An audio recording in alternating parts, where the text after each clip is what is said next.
kaben enti awiabre no Haja special local foods a enuane papa ingredients papa no wode adwuma nti no ne nkwan na bomu bibia sofo a na asase adwase ta wono nso eka yen ho abusua tro ne se ye wonuane ne de bakata yen ho na afi babia die tiri beto ayema no eno so mayen na we de obi se wo hwe 2 bedroom apartment wod ne tiatum na som adwono atimi aye adwuma asomsompa de ama adasa enti so wo bi a nkomfefa agent bia ma ne meye mmese adwuma no eno ane se ye de ahoma no betudwa na wapusu abusua ye life o sompa 93.1 eno ye hwe adabraka asantema agi atum eho na openso tie no sabre kro na France abrochimamu sabre mampene Macron woda ho adamfopa radio ye live ho sompa 101.1 unim se edu ato FM takwa no ena 103.3 takra de na wonu me wo bona fam nyina etie wo bono ahenkuru ho alaji be kwa na abro sanum night market ho a 98.9 sompa sunwane ena afi ukọ apoya fam a bono no 106.1 techimai sompa edidem obapa na ya ka ekiremo brother Philip no moto petesa ekwa kopiem ekosi frawa no sabre kro na 90.7 sompa kransa papa toast mo so to pete adaje ne posokra na wo bono fa ho de eso papa unu musa yetetia kodoma henkuru man masase paso a ne ya no mamia na bono po ya fam so de obapa na ya ka ekira to aba no ma me bi de safoa ade awura ne ba som to say de wo statikai ne ni aseka ho ene wo de prepare no pa koto ede na tombo so menan woni manedate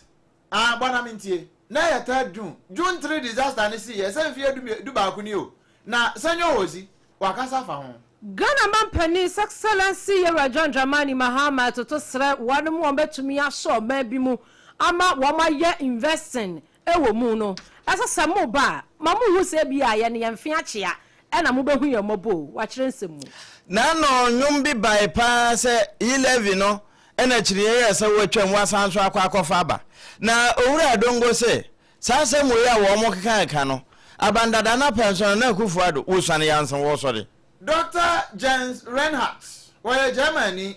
wano wada Paul Heinrich Institute ano wamso mbabwa FDA ama FDA for adwuma onyanyafo a wono wotua apomode adwumako no ano menche onyanyafo kwabla mita kando wose aban no adi policy bi ba ya no no ebeboa 24 emergency hours no ukofoforo kura na kire say first 24 hours no wochirem se be free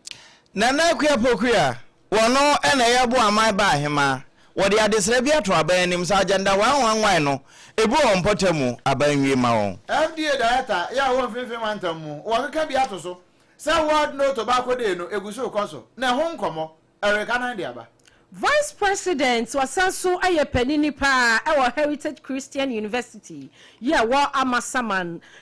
Professor Williams wakasa akiremu se de ewo se empanifo mo wo mani kɔ wo mo a wo mo fie edura nim ho no eye bedemu a wono mo a ede aka de ema free SHS fo wo mo nso na akwa bodompem ewo atena ehwe nwumasua so adan a ye de mu nsem oba abusia wonim se nra na ye World Milk Day nra wono mmereke ana na ye de ho nkomo obrawo a Ghana ha ya hye ye de yafa and some fufuro no St. Anselm Anglican Child and Youth Development Center when mo panimfo ewo sonyane wamo adidwumaso bi ye ni nyina mu nsam enama wie sada ena abusia amanane de ebeka ho awie yabo ni nyina bede ede ba betwawo se sompa dumienu kase wakenkamfo ne ye baasa triple we man ejape APAM DADAA awie mene odoma nkomachi ame OBREMPONG na KWAKU AMPOMAA ena ye ba ABENA BADU adepa KOFIE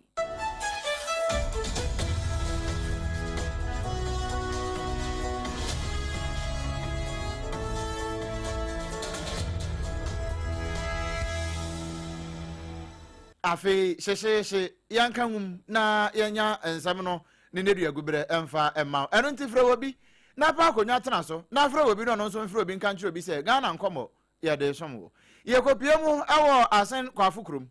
na nora ye wa na ye te se onkrofo na asa aka won ho ene yaso ohefo wo so abonsam na yaso munya be he na nipa bi wo mo a hyehye no wo de aye ne sa wo mo se school ye fa no Alice Elite Academy preparatory school wo asen adu biase wo mo nyina hyehye asen South Mansi no mo mfimfim mantam ena wo mo school boss ya ekọ apon school kura ede nkoda yi kọ boss ibie ede nkoda yi kro no kwada wo ka no mu kwa kura wo mo bro be se aduanan na ka no busa se tata boss wa na se de sprinter drop ni ka ho teacher fo bi kura wo mu ena wo mbro sa nipa aduanan no na wo mo kokwa so ena best bus no ne registration number AS 22-18 2218-20 26 wo oh sir 2026 de ani bia ena no one day cross ano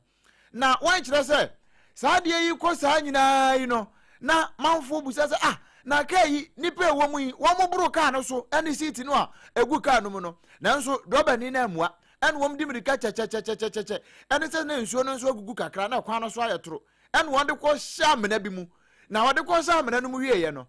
anche ena ye bo moden atoto homa ekopie mu ewo Central North MTTD Police Command ho pani a oda ho ano no ASP Wonder lomo ye na de bon ho no achesa han wo mo ate na won te ye no wa kirekire mu kwan a akwanhia no wo mo nya report to investigation efa so ba ye nyina ASP Wonder lomo wono bomodin kire nkomo no kura kosi asese. In the process, the vehicle fell into a stream nearby, and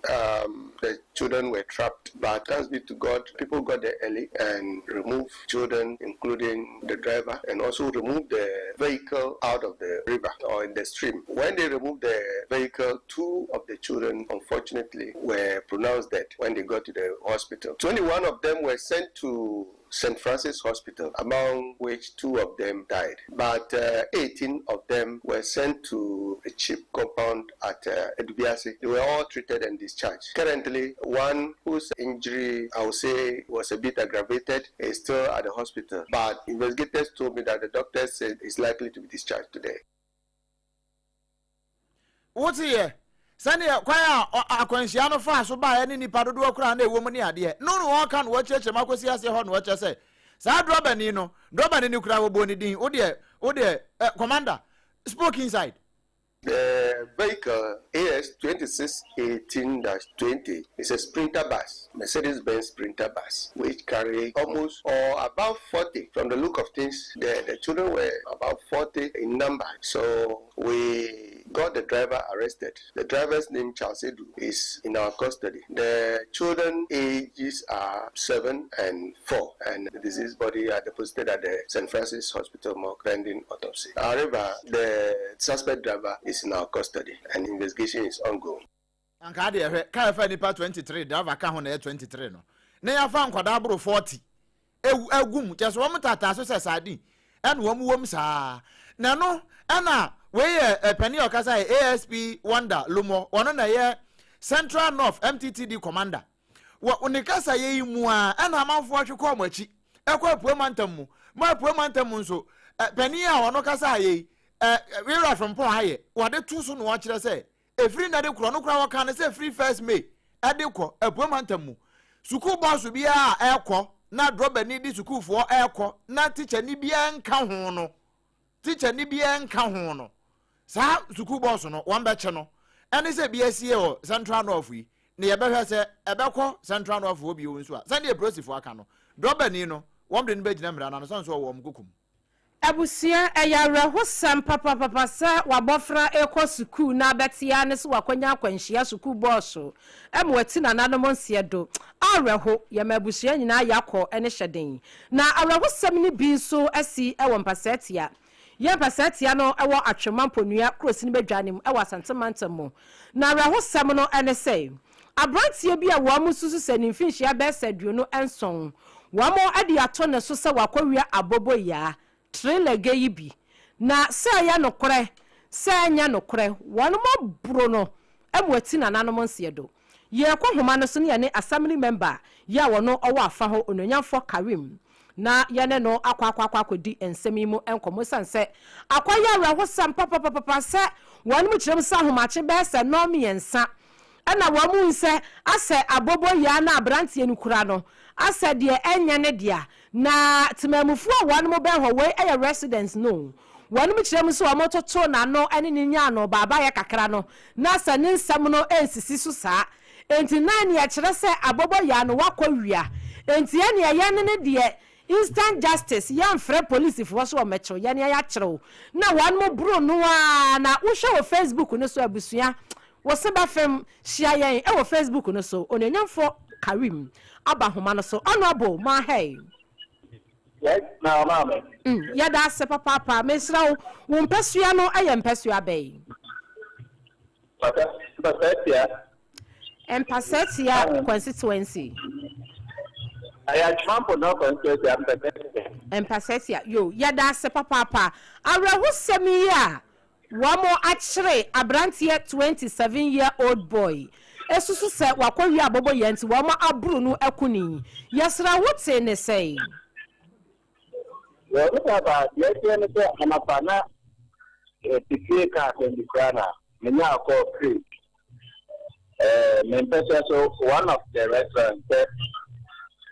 after na boy bi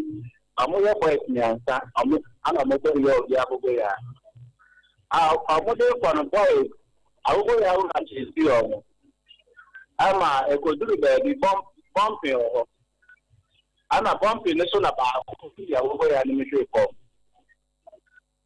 enti amodo ya urano how me know at the hospital but your talk from no ama boy maybe after na there na honorable dia wato from no wo ye hwanne ne ya ni dini munim no ewo empaseti ya ho awe oho ye nunu me da bio ye ni da so but according to the one of more I saw but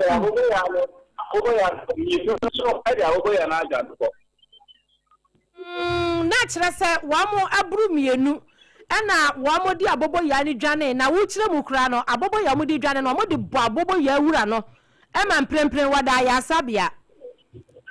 ana ba ko a wono ateto ye no boys na bu na kunu mienu di abobo ya no ko ba na prado boys na ko to ya mu dia enti se aposifo ati asem no na akosi sen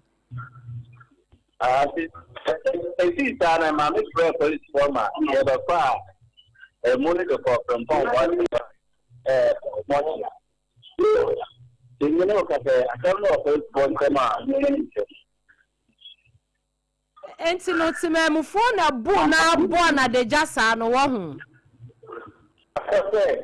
timemufo na bu no abo na de jasa ku no wada na ko me ta na de ti ya chiri obi ana me pa ta de ona bo yada sere ma ya fancy ya bibie babie wu a ye besanso abo punum wai abusia yani assembly member ya wono owo mpaseti ya ononyamfo Karim ene ene no kwotwetwen arahusemi mu komoyi enti nipa me yensa wo ene omo kwawi abobo ya atre lege ena mienu de wo mo adi dwane no abobo ya wura ne ba no wo mo sadi abobo ya ne bo no ema abobo ya wura no mprempren wada ya asabia ya hwa ne yade ena ba ko de nyamia mfafie no wotetoi ena mienu ne de abobo ya no atupia fa jan ana de oteto ya nitimamufo se ya brother and beatings one ma bro no abona deje ema wo wieye wati nananom esiedo enti no bene ne ka se wasa afei na police fo aso asem ni won ba hwem no makwakere mrante a wanum susu se bia wanum ho bon asem bi asem isi e wa twemampo nua krosi ni bedwane mpaset ya e wa asante mantemo bo wa bedu yensem kyerɛ ni ena to nsem bai abusuan ne yenya firi mpaset ya fa ho a ma yenwura nwobono na po ye fam ene nso ahenkro na yewura hinkura de obapa na ya ka kire di firi ho eba no edu ba bia asa nkasere kakra na nso sere nso ya ayere hosem na ni nyina mu ne se maame bia ene ne se Maria Maisa Suleiman Kennedy wodi mfinhye aduana baako na wono no we nadumodwumayeni ya sese tachiman afa ho na wodi ne dwuma kane no wa atoema ntamu na wo transfer no ba tachiman enti ane so oba ho nyina no ye ka nadmozo na coordinator wono enti public servant bese mfinhye adunum ni na enkra na chese wo mo de ne kokopie mu wo court obrekwa na prosecutor inspector ofori eboa wono na ebokwa adu no wo chese mami tachiman municipal girls education officer ya mame Ellen White opoku wonne ekokọba police fo amane se woni akoda kuma bi enetie na wono no wo ba be ware papa bi a wo ba ye bekasa abanoma na emom wo ba no wono nso kura nkura num na ode abeka papa ne de no ho ama wo ma ye nso na aja wone papa no ase wo ma wo keto akura atache ekuta no na wose ne baba wo kuma no papa ne de wodi mfinhye dumienu akoda no bibinti yedne dia tete na woyesua ne wo nkwa so Methodist school akora 12 years no wo de safua agwotire wote wo de bra Facebook no so se de be na obese content no ebia na wo mo black list ntina waye ne black and white no enti wo hwe se de ase control line bi no map bi da ho no nipa nchemu no wo de ka safua na wurawura ho nunu no sa enti ekokoba ne sei no na maame no Ellen White se da bi we dey say ni so nipa won tena ho emenwe ababa kura ye free school enko ka se teacher na aye ne sa na okoba police fo amane ampa wo mo so maame ne pachi edne kokopie wo mre nim no wo mo so wo kita akura tachenti wo mo enya no mo ne ho ade na no na nhwemu no ewurawura mu ano ewie maame ne gite mu sai wa ye na nso woni fo ne ya se adenti na woni fo wo meka na asem a wose ni kunu na wone na wa akura tache no waja na woko Dubai be mfimchira mienu ni wonte akura wonte ne nka ana akura no nso wiawia ne nka krakra nti ase wode ho abufuo ne ho nkyere ana akwakira akura no na wieye ana sa asemi ho abeye ne wotachima amanfo e ka ho asem ana wokura akura ketwa ne kotumbo so men nam sa ya so mana na ya ka akire for God and country wotena ase no wone ba hema wono ena ye ba muhima wono anso na ye henso ahema na ya santo adi nkomo ena na ebe chese we di akwaso yi no eye afutuo na wode sa afutuo yi ma awofo ene ahwefo nyina enye da maame ne kodamu no ne ya dia ya ni je hu dabi nanso na ye pese serve as a deterrent enu nti ne ama ye bo adwoso se okwa kodam ne my lord aka no enu ani ya agiatum bisanse yemfa bibia nto nchen wanya batai bia de but oye batai o nkwala nketua nti I think say consideration ni efri ho ne be enu nti ne ma my lord man 4 months no na 4 months is enough se nipa pese osua de a obesua so me ba akokora na nipa so de besesa na dwo no betimi asesa enti yebojoso we are okay with it na nya mesire ni saa dwumadi akoso acha egusu koso wo fie 7 kwaji biba untimi hwe na fa ne command na fa ne manager fa biba na ho entete no wabrabum na nya abai apevi we yenya fofra te de ye we saa ne ye de beyo enti yemfiti ne na ya saa ju ne bi ewo ye so ye sha ase ne yensesa no na aboa ye nyina esanse se yete nkoa de a ye mama ye kata so miamiaso bia ba bia mran da ye de beto se yetimi di akotum dia we ye bia mo adwene nya wo se dia ba be so nti enye ne manyina ye ewu fie na na santo amuno fie tachima municipal guidance and counseling coordinator no na wono anso ye ba muhima ma tachima na ma trankonwa wono anso na ye hanso ahima na wie no wo se court no na mo wotu ye no pepepepepepe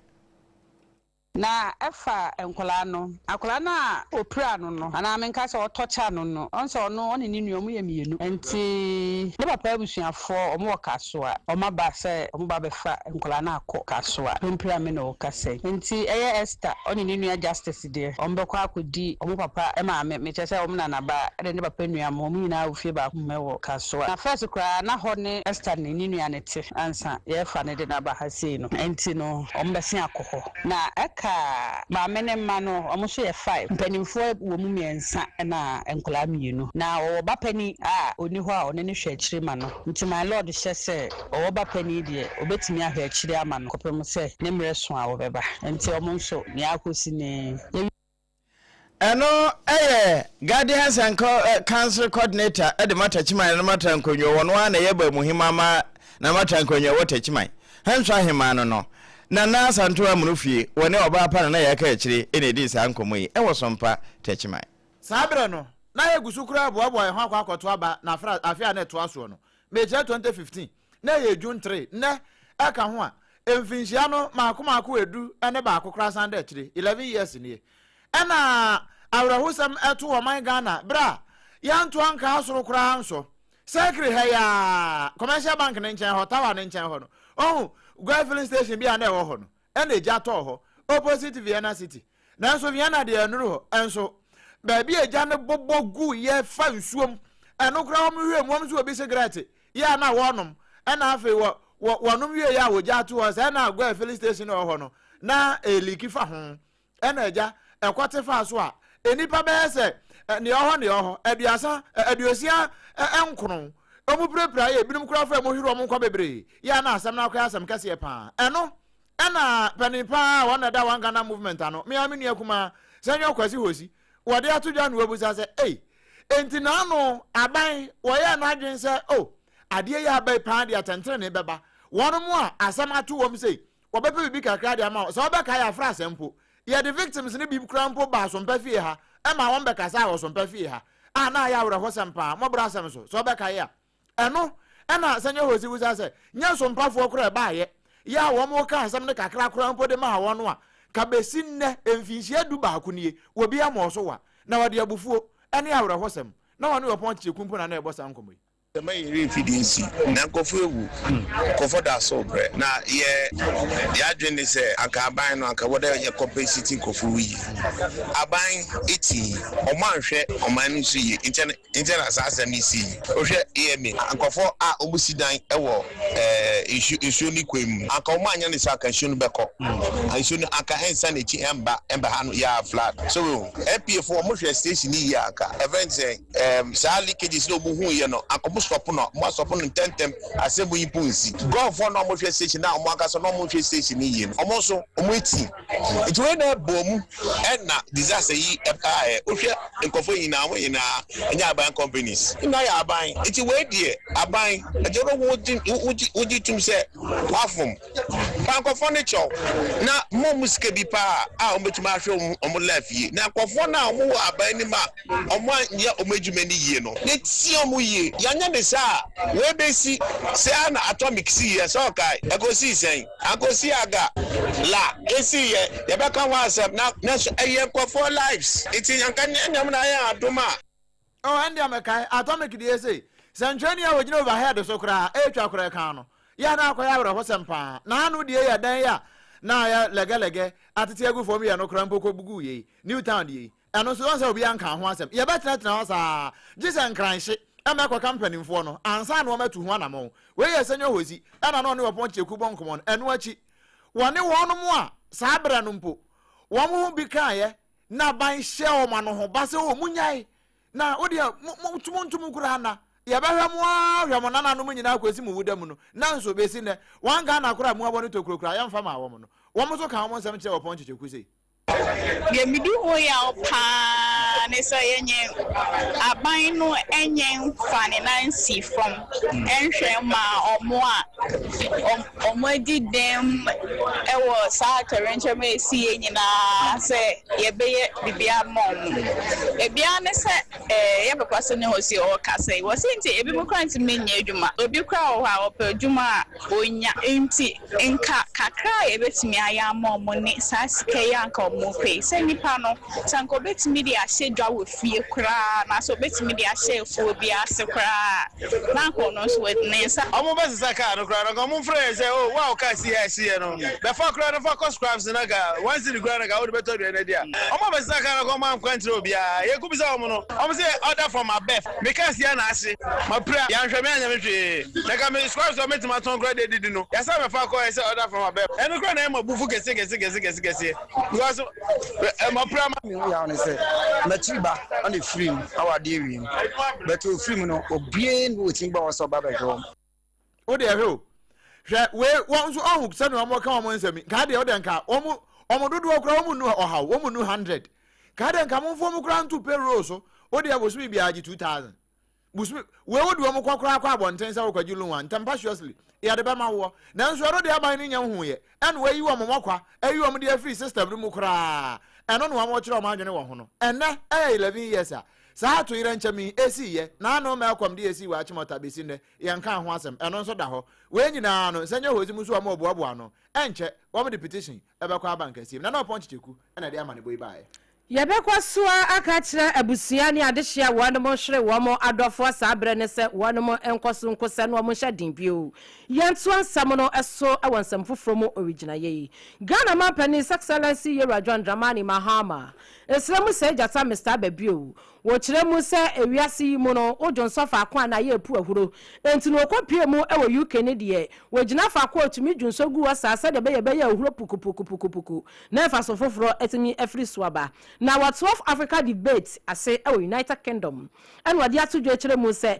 ohwɛ continent yi a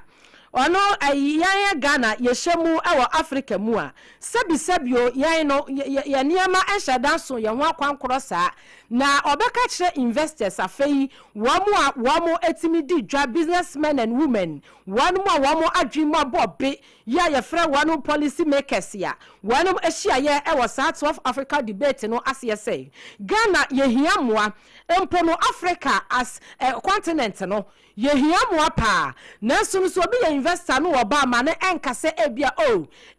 ehumobro bi as sympathy bi enuti na wode ye baba ye adwuma na asa obebi adwuma ewo Africa enkankan Ghana ami anya biaye wase ye no sabisabio se abrewa opanchewe na pata ebubo no ye no ye hyedan panchewe sa wo ba fine wa ma fine nanso ni nyina mu no waka kire investors ya hodo say momro mayimu na moba mamu hyedan fa humobro nti The African Continental Free Trade Area, the largest free trade area in the world by a number of participating countries, presents unprecedented opportunities for industrialization, manufacturing, and intra-African trade. This is not merely Africa's future potential. This is Africa's present reality. Even amid global uncertainty, Africa continues to demonstrate resilience and growth. While many advanced economies struggle with stagnation, Africa remains one of the world's fastest growing regions. But let me also state clearly, Africa does not seek sympathy. Africa seeks partnerships, fair partnerships, strategic partnerships, mutually beneficial partnerships. The era in which Africa served merely as a source of raw material for other nations' industrialization must end. The future relationship between Africa and the world must be built on value addition, on industrialization, technology transfer, infrastructure investment, skills development, and a shared prosperity. Enti no sawu ba for partnership wa ewase wu said ya wo ba na mu ba ya fair ebie wu nso strategy a wode ba no ebetumi aboa ese man afei entiase a mumienu modem sabahase no so emu beda ho yie ama buroni beka se mutually no bibia etumi akoye Ghana Mampani no enu achi no wo kire ni se mu bion se ye ka se continent bi se ebia Africa Asia ene wo mo aka no se bibi ekoso yi a emabunu afam no ewo se wonom ehwe ema mabunu ewoto wonom na emoma yenjai oboade bobre ene ma na japade ode dum ye no ma yentu na jeje musa yenyina no so ne yefam build sa continent koro. Today, Ghana is witnessing renewed growth and improved investor confidence. Inflation has fallen dramatically. Our currency, the cedi, has regained stability. Our fiscal position has improved significantly. International reserves have strengthened. Credit rating agencies have revised Ghana's outlook positively, and investor appetite is returning. Ladies and gentlemen, the message I bring to investors today is simple. Ghana is open for business. But beyond that, Ghana is ready for strategic partnerships that are anchored in long-term value creation. Our government is undertaking major reforms to improve the ease of doing business.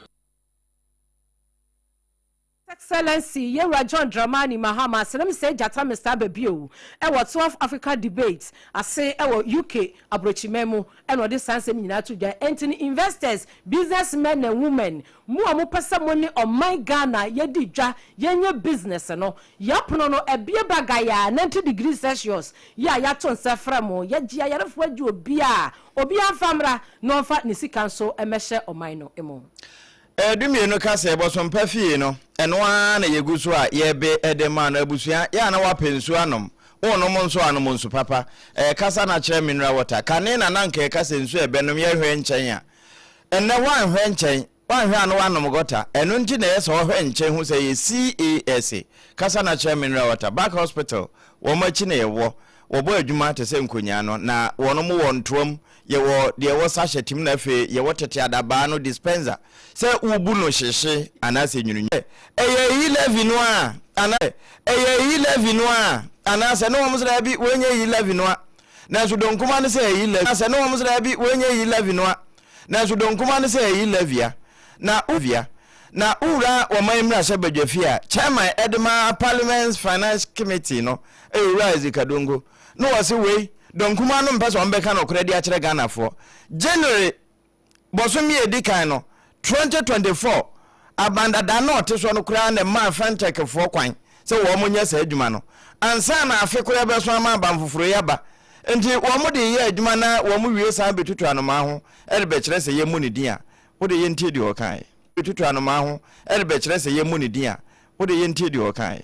Mr. Speaker, I have in my hands a letter that was signed by the Bank of Ghana to MTN, dated January 31st, 2024. NDC was not in power in 2024. January. And in that letter, the governor of the Bank of Ghana at the Bank of Ghana of the MPP wrote to MTN, giving them no objection to impose the following fees. 1. Introduction of a fee of 1% for cash out transactions below 2,000 Ghana cedis. 2. Introduction of a 0.775% fee capped at 55 cedis for all transactions related to mobile money wallet transfer to banks. Mr. Speaker, so the transfer from wallet to bank was approved by the descendants of Dr. Baumia. Ene awoti ye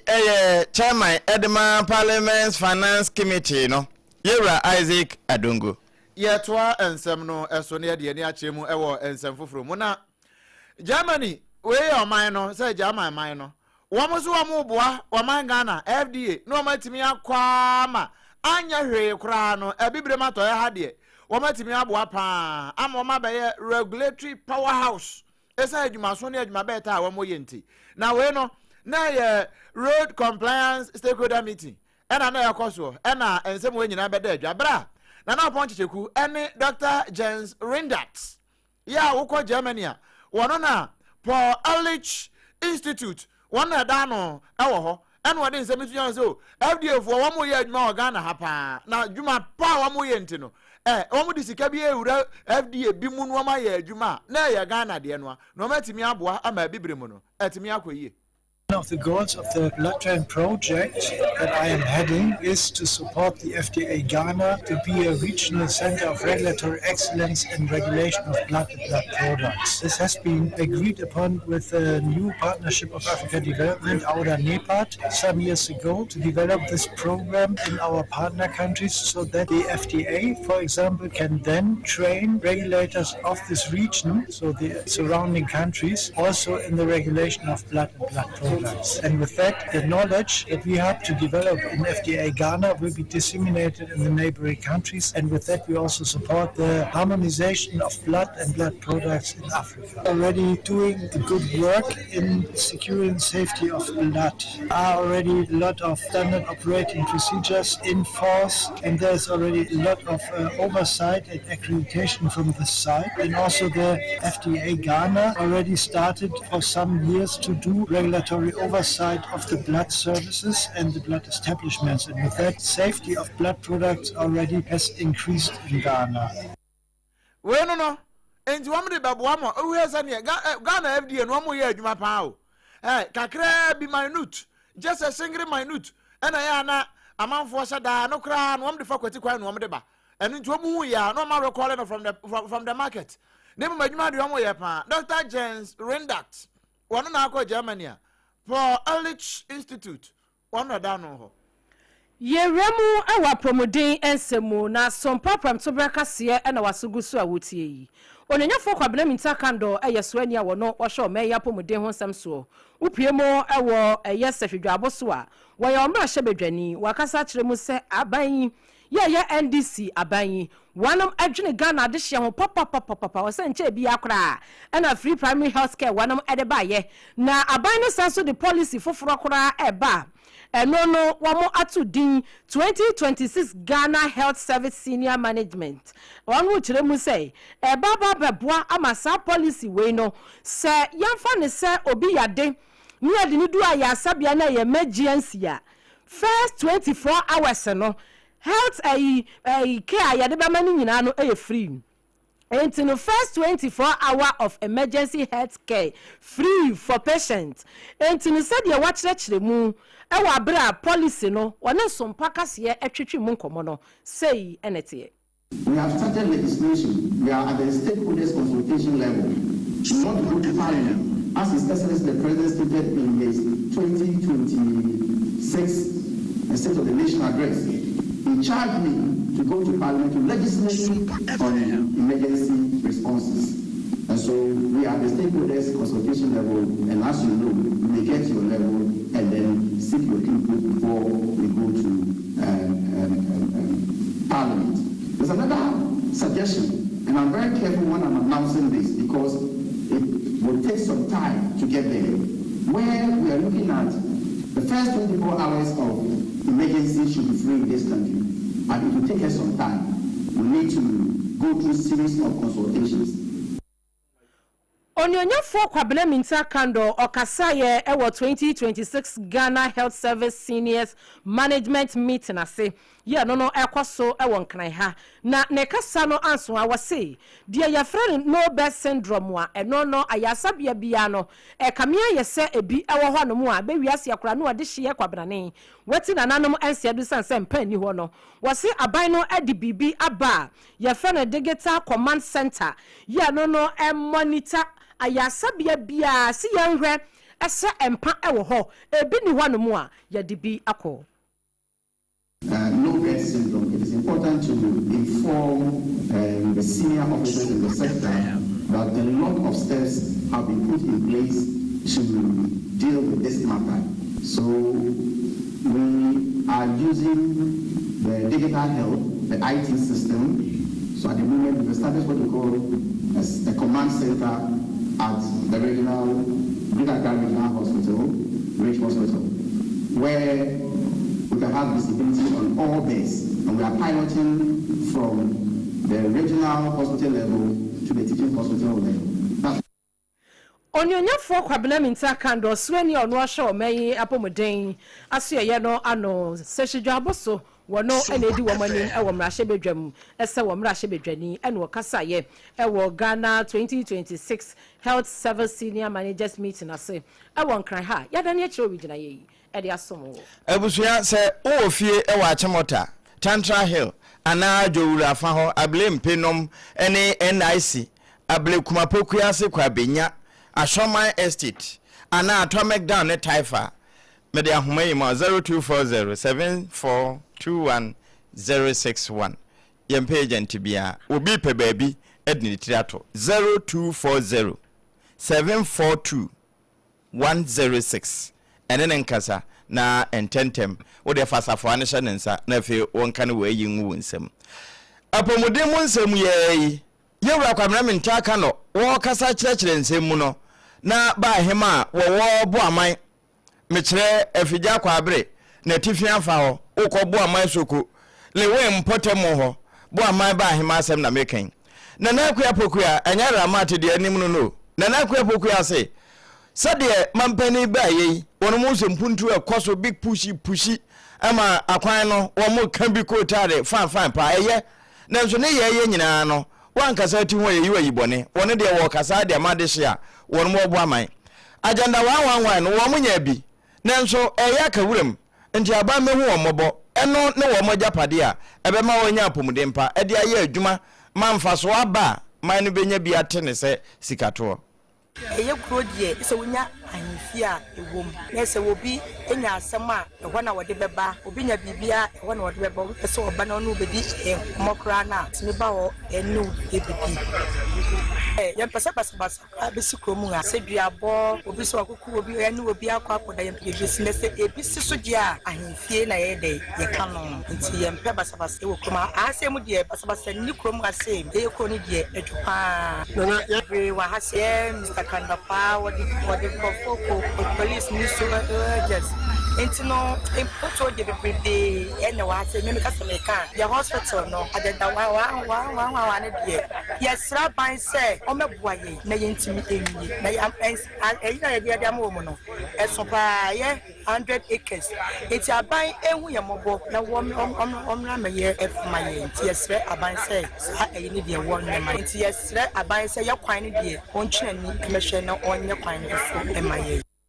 enti that's a bimre bio janka kasa wakana nyumre pede obedina anopa nso na wo hwehwe enti na nase agenda 111 no aban mo awo mo nanso wo boa no wa ya asabia ya ada se boa ye befa kwan so na yakro enti wonye wo makwan so nka wo ho na erekanan eho ne yakwa akogina na boboa no wo mfimfim mantamu yi se ne nyina na ya pomden nsem no a na ade bi wo Ghana ha ne wiase nyina wo mo anom no nim se ade we de onom a wo nom awu enso still wo mo atomo ntentan na okota abonsi atwere ho se this can be harmful to your health enso still wo beto ade a wota won ne bo ho enso still eno anu wo moje ni nyina ya se a World Tobacco Day eno no ese mfimfi hwanti a World No Tobacco Day ena mfimfi mantamu wo mo make na wo mo make no na FDA panepa waya miss Francisca abena subonti anoche ena wo kasa no wo chese no kure tobacco no a manfo wi ni mi se chenwon no wo munya yo na ha dwene pa put the authority the central regional office and IEPA ABA UCC and AMPOMAA the outreach to all the students some more say celebrating World No Tobacco Day or munya sheni o tobacco na momo nka say nutrients na ba ni eye because nutrients mu mba ni na intuition boni ewo say obi an cheni hu free tobacco ebi friend ntam say ebi friend tawa ni na enye ede what the back any into na nutrients be aba your phone is big for gum and I say shisha yeah better be so be antini wow no Miss Francisca Abena Subonten ono na oya FDA director ho mfimfim mantamu one yamane boni erekanan e na twetwen sankomo Openia worker say a vice president or sanso a provost a Heritage Christian University ya no our amasaman Professor Williams abaya when atulik wano anetu free or chemu say civil society organizations CSOs philanthropists one more wamo ensemu obie ya wamo timi area doyama doyesu feel non-governmental organizations NGO adwumako enu obi biada wo mayimu a sabi e wose wotimi fato na bemu ase empanimfo a womo ekọ womo ahomgiem anaso obi a waya adwuma ekọ ahomgiem retirement no safo no ya dwene wanom ho pa wose hwemu a ya de bill bi akwakotum ewo emrahye badwamu eno no eye Age Persons Bill 2010 besi sabrei bill no da so da emrahye badwamu wanom a womo nya womo adwen krase womo kofa na kampese womo be first reading second reading third reading wani yensem training na no ponchichiku ekasai Emra ewo ho but said ya shada hihye enkra de amba fa aye nyina ye ni ewo ho yenye sa ema nkukura ne mrewa so enti no ehia se won mo hwe Ghana mra so hwe kwan a befa so a ye ni bekọ ye mrewa ene nkukura ho na ye yatumi ahwe won yi abo ho ban eyi but emra de ebe wo ho a protect emrewa ene the focus and the attention no emba so said the aka no ya ye no enti dream rare was Ghana mine especially aban ni won mo hwe ye mra so ye hwe se de be ya ye ni ebekọ ye mrewa ene ye nkukura no man a ye mfa ni die ema ye nkukura ni ye mrewa no there's nowhere to die for that nation say we abofra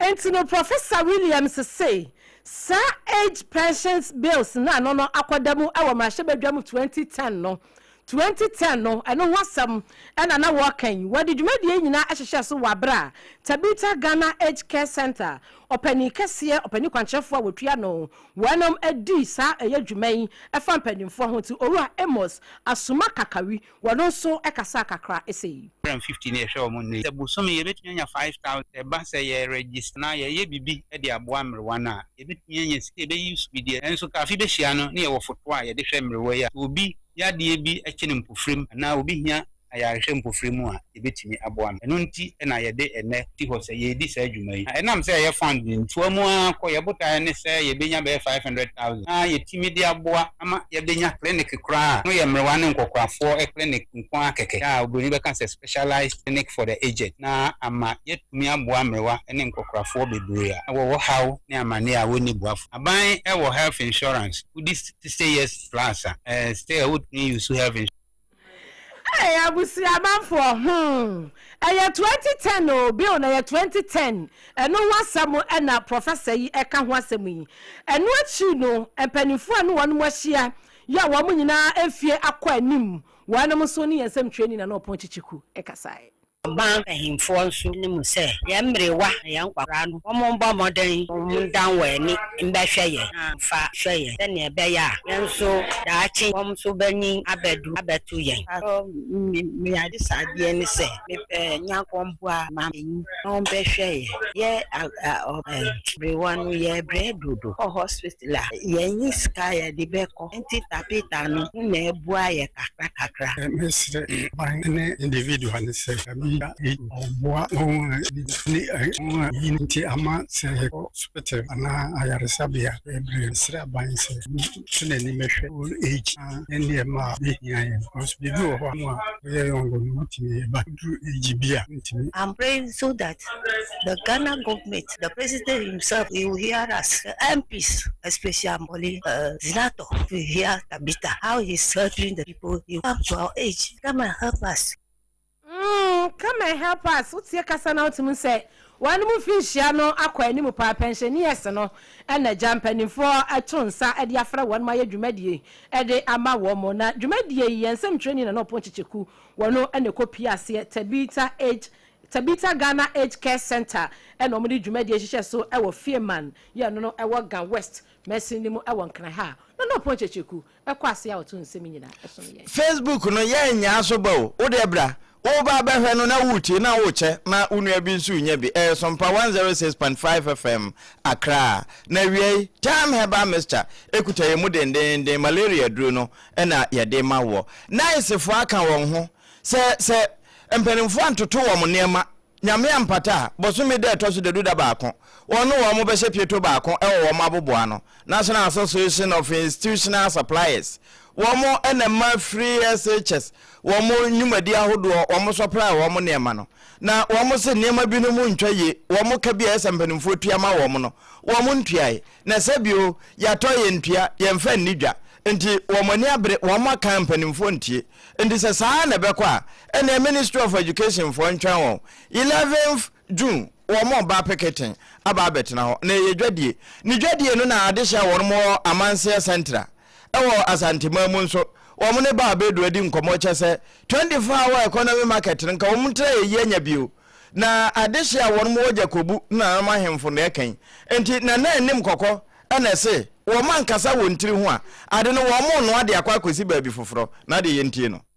Milk is a great source of protein and some essential vitamins are very important for nipedia and nipedia growth any development ni any senior yes inti ubia no say unyinia very important say ubema milk and protein sources no adoso ewo nipedia mebo ma no mpe no emu ye den e ma nipedia nso enyin from e ma bibia nso efefefe inti say obi lucky any of these things are who say bibia no na ni nyinimu no enye no why tantan why kitikiti all these things need na affect it. It's milk there. It's one of the things that any idea I say you avoid it, especially in Kwana say and what port say issue media and to be was to a better na could be na ntina na no pay you say you ya bra na no ya boku dan na no ke moko dan and bibi kwa but you ya bra ya kasa na nem kokko wi no was regional minister we dey wotoma say this in kwana atuna say elwa port sa issue ni bia e ti be hwa se na betuna ikuru bi ma ntina na no pay hu say yemi abra na nanom ya boko jan na nanom ke moko jan enye bibi kwa ba yemi abra ye ka sa ase ni nti efiri na ekosi wochina te anti asem papa bi efiri sa egana amokwa na ma se ne ho a na nanom ye na ma pa bi e be fa tu afa ho ene mpanifo a mutikuru ma ye esi aban na mbia wone ba bedu ene di sa nkomo yi ewo amanse central mesini mu asante mantemo abusua eno so ene yegina na wiei wonu mu adoma so yasene ntia yeduru wakache no yaje waboafo no nkrato aba yeba bi wie kase no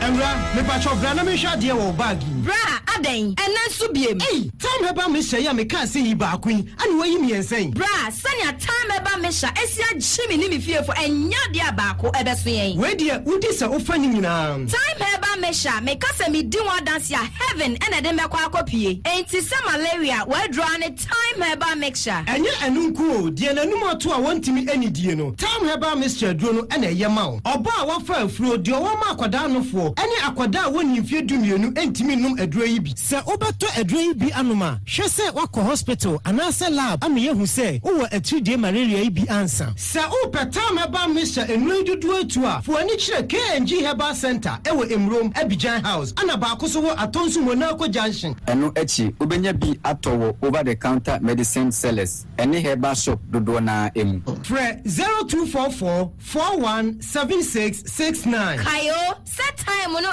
TIME time herbal mixture afi malaria fever bi adani ziba ewo mu no betu akọ FDA agi adwadie nkratoa yi atum